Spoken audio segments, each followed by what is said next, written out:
দেখো অনেকদিন ধরেই হাজব্যান্ড এঁচড় করছিল, এঁচড় খাবে। ওর এঁচড় খুব ফেভারিট, ইভেন আমারও খুব ফেভারিট। বাট আমার শরীরটা যেহেতু খুব একটা ভালো নেই, আর যা গরম পড়েছে, মানে আমার টনসিলের প্রবলেম আছে, টনসিলটাও পেকে গেছে, তো করে উঠতে পারিনি। আজকে একটু শরীরটা ঠিক আছে, বাট গরম সেই সেম, মানে পাগল হয়ে যাচ্ছি। বাট তাও ভাবলাম যে করি, যখন খেতে চাইছে। দেখো আমি এখানে এঁচড়টাকে সেদ্ধ করে নিয়েছি, জাস্ট একটু হালকা বয়েল করে নিয়েছি, তাহলে রান্না করতে তাড়াতাড়ি হবে, যেহেতু আমার সকালে রান্না তাড়াহুড়ো থাকে। এখানে আলু আর টমেটো কেটে নিয়েছি, এখানে বড় বড় দুটো পেঁয়াজ, আর এখানে চিংড়িটা জাস্ট ফ্রিজ থেকে বের করে রেখেছি। এটা জাস্ট এখনও একটু ঠিক হতে টাইম লাগবে, নর্মালে আসতে। তারপরে আমি এটা নুন হলুদ মাখিয়ে নেব। এঁচড়টা করবো কীভাবে, মাংসের মতন, আমার খুব পছন্দের আর একটা নতুন মাছ, যেটা আমার খুব ফেভারিট। জানি না তোমরা চেনো কিনা। এটা হচ্ছে, দেখো, চিতল মাছ। এটা মা পাঠিয়েছিল, তো আমার চিতল মাছ ফেভারিট খুব। আমি নুন হলুদ মাখিয়ে নিয়েছি। চিতল মাছের ঝাল করবো, অনেকেই জানো চিতল মাছের মুচ্ছাটা খুব ফেমাস একটা আইটেম, তো সেইটাই আমি চিতল মাছ দিয়ে ঝাল করব। আর এঁচড়টা চিংড়ি দিয়ে করব, দেখাচ্ছি, সাথে থাকো, দেখতে থাকো। তো দেখো তেল গরম হয়ে গেছিলো, আমি আগে চিংড়ি মাছটা ভেজে তুলে নিচ্ছি, তারপরে এঁচড় আর আলুটা দিয়ে দেবো। কীভাবে করছি সাথে থাকো আর দেখতে থাকো। তো দেখো আমার চিংড়ি মাছটা ভেজে তুলে নেওয়া হয়ে গেছে। এবার আমি দেখো এঁচড়টা যেটা সেদ্ধ করেছিলাম দিয়ে দিলাম। এবার আমি এটাকে ভালো করে কষাবো। তো দেখো আমি একসাথে এঁচড়, আলু, টমেটো, পেঁয়াজ সব দিয়ে দিয়েছি ফ্রাই হওয়ার জন্য। একটু যখন ভাজা ভাজা হয়ে যাবে, তখন আমি মশলা অ্যাড করব। কি মশলা অ্যাড করব দেখাবো, সাথে থাকো, দেখতে। তো দেখো আমার ফ্রাই হয়ে এসছে, তাই আমি মশলাগুলো অ্যাড করেছি। কী কী মশলা বলে দিচ্ছি।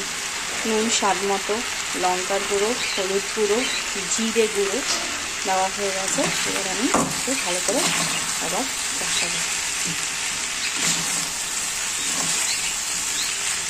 এবার আমি সিম করে দেবো, সিমে করে দিয়ে ভালো করে আগে কষিয়ে নেবো।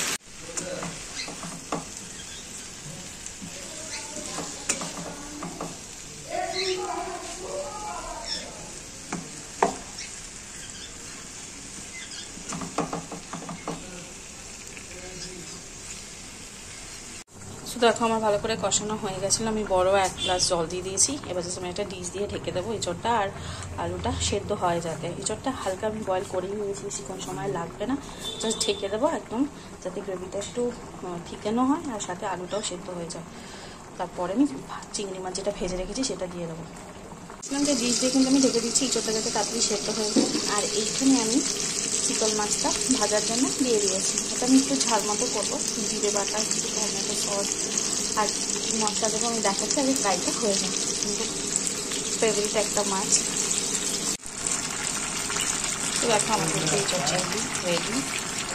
জাস্ট ধনে পাতাটা দিয়ে দিয়েছি, লাল মাছটা দিয়ে দিয়েছি, ভেজে রাখা চিংড়ি মাছগুলো দিয়ে দিয়েছি। জাস্ট আর একটু বয়েল হবে। এদিকে মাছটা কিন্তু ফ্রাই হয়ে গেছে। এবার এই মশলাটা গ্রেভিটা তৈরি করবো।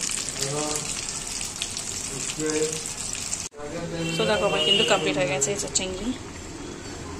আর এদিকে আমি মাছটা ভেজে তুলে রেখেছি, আর গ্রেভিটা আমি বানিয়েছি হচ্ছে জিরে গুঁড়ো, লঙ্কার গুঁড়ো, হলুদ, স্বাদ মতো নুন আর একটু কাশ্মীরি মির্চ দেবো। জাস্ট গ্রেভিটা এবার একটু থিকেন করছি, ভাজার জন্য দিয়ে দিয়েছি। এটা আমি একটু ঝাল মতো করবো, জিরে বাটা, একটু টমেটো সস আর মশলা দেবো। আমি দেখাচ্ছি আগে ফ্রাইটা হয়ে যায়, কিন্তু ফেভারিট একটা। তো দেখো আমার চিতল মাছের ঝাল কিন্তু রেডি হয়ে গেছে। আমি জাস্ট এবার গ্রেভিটা একটু চিকেন করবো, তাহলেই তৈরি হয়ে যাবে চিতল মাছের ঝাল। এদিকে এঁচড়টাও তৈরি হয়ে গেছে।